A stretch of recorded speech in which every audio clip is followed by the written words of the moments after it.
Pause.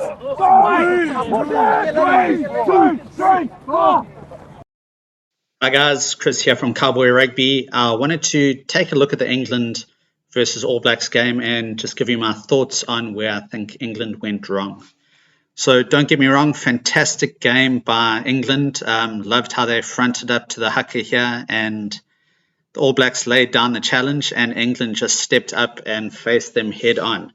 Brilliant to see. I think it's brilliant to bring that kind of a challenge in. You can see the England boys were just fired up for it, and really loved how the All Blacks advanced and the two teams eyeballed each other. I think rugby needs more of that. We don't need things watered down. Everybody loves that challenge. So as you can see there, super close game.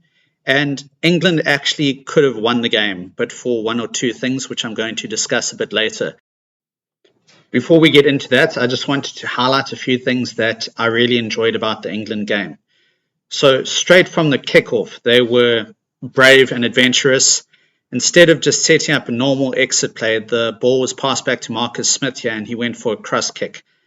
Almost caught the All Blacks napping. It was just maybe half a meter off. Well read there by Clark. And the defense, I mean, you can see some huge hits coming in here. Just watch this stifling rush defense. The All Blacks, in previous games, I've highlighted how they set things up. There's another big hit. And they just weren't given the time to set moves, even from kickoffs. Another massive hit coming in there, which is just awesome to see. I love the intensity and the fire, and they just put in hit after hit after hit. And they also carried really well. There were so many willing ball carriers, and everybody made themselves available, and there were no half-hearted attempts, and also a lot more creativity on attack. You can see here, it looks like the ball's going to go to Curry, but it actually goes out to Spencer and quick hands out the back. Now here, Marcus Smith made a crucial mistake. They'd set up a 5-on-3 situation, but he took the ball up himself. I would have liked to have seen that ball spread wide for a 2-on-1 against the wing. There we go, another nice move off the line out, and a lot of willing carriers getting well over the advantage line and just giving multiple options to the playmakers. Here we go, some more good play. Another good facet or feature of the game was Marcus Smith's tactical kicking. There's just an example of it. He runs back, sees space, uses his speed to create a bit of time for himself, and then kicks a good kick for the corner and gains a lot of ground. This I didn't like, though. England are on attack. They've got a penalty advantage, and they go for the drop goal instead of just trying to go for the score. Here, another thing I didn't like was these kickoffs. England weren't really pressuring the All Blacks from restarts as much as they had done in New Zealand previously. I would have liked them to have done what Argentina did and put a bit more pressure. Here's another one, barely any pressure on Ardie Savea. He can just run it back at his leisure.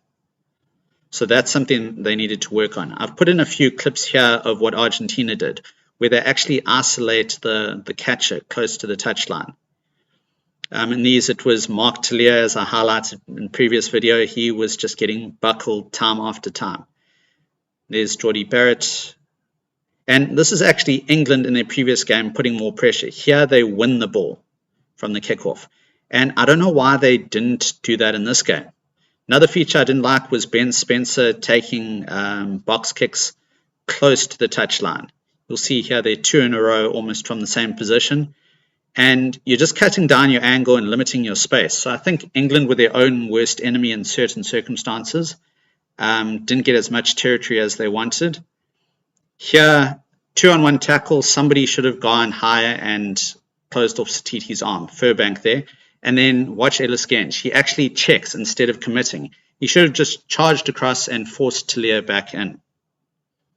Here's another bit of play that they should have seen coming.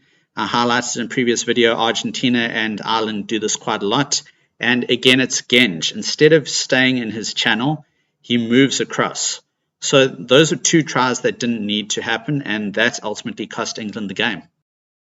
These are the key points that stood out for me. I'd love to know what you guys think in the comments below. Do you think there's more that England could have done to win the game? I'm not looking at the two missed kicks by Ford. I don't think it should have come down to that point. I think it's almost a case of England costing themselves the game. The All Blacks aren't the force they used to be. They didn't have their best game here, and I felt they were matched physically by the English. England possibly weren't as good. Their bench wasn't as good at scrum time, so they gave away a few penalties there. So that's something for Borthwick to look at. But I think England are going to be kicking themselves knowing they could have won this game. Let me know what you guys think in the comments below, and please, as usual, hit like and subscribe and share this video out to help me grow the channel. Thanks, guys.